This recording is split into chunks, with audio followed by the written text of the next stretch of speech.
পুঁজিবাদ বলছে there is no free lunch, বিনা পয়সায় কোথাও কোনো খাবার পাওয়া যাবে না, পয়সা ছাড়া খাওয়া নেই। খাদ্য হচ্ছে মানুষের জীবনের প্রথম এবং প্রধান অধিকার। সেই খাওয়াটাও বলেছে যে পয়সা ছাড়া খাওয়া নেই। তাহলে পয়সা ছাড়া খাওয়া নেই, তাহলে পয়সা ছাড়া গান হবে কেন? পয়সা ছাড়া শিক্ষা হবে কেন? পয়সা ছাড়া চিকিৎসা হবে কেন?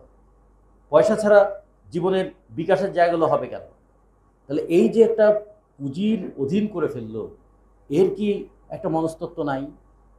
ফলে আমরা যখন সাংস্কৃতিক লড়াই করব, তখন যদি বলি আমাদের পুঁজিবাদের বিরুদ্ধে লড়তে হবে, মানুষ বলবে হ্যাঁ বললেন ভালো, কিন্তু পুঁজিবাদী ব্যবস্থায় তো পুঁজি ছাড়া কোনো কিছুই হয় না।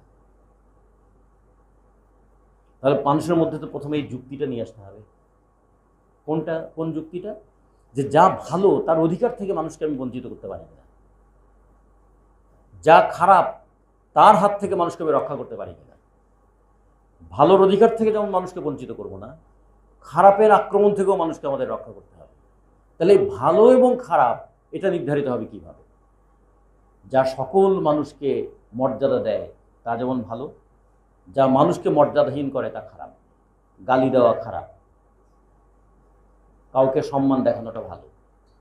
কেন? সম্মান দেখালে মানুষকে মর্যাদা দেওয়া হয়, গালি দিলে মানুষকে ছোট করা হয়।